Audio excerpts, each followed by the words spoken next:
L'agriculture et l'élevage sont les principales sources de revenus de la population de Betaf.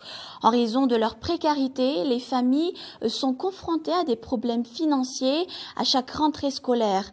L'appui des plus vulnérables compte parmi les projets du Fonds d'intervention pour le développement ou FID à travers le concept Conditional Transfer.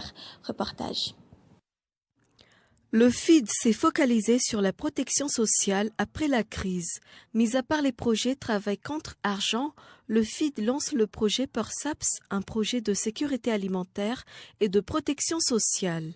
Il a été élaboré depuis 2012.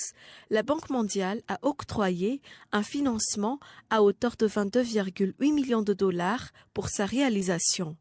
1,6 million de dollars de la totalité de cette enveloppe a été destinée à la réalisation du projet Conditional Transfer. C'est la continuité de ce projet que l'État prend en main actuellement. 4 870 familles sont bénéficiaires de cette aide, dont 16 000 enfants. Selon Hassan Jaratim, directeur général du FID, ces familles percevront mensuellement la somme de 10 milliards et un palier de 5 milliards par enfant à chaque mois. Un taux de réussite à 80% est exigé pour bénéficier de cette aide.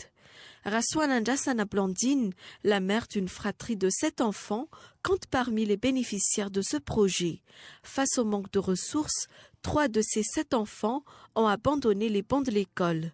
Cette aide lui permettra d'améliorer la condition de ses enfants en bas âge et d'assurer leur scolarisation.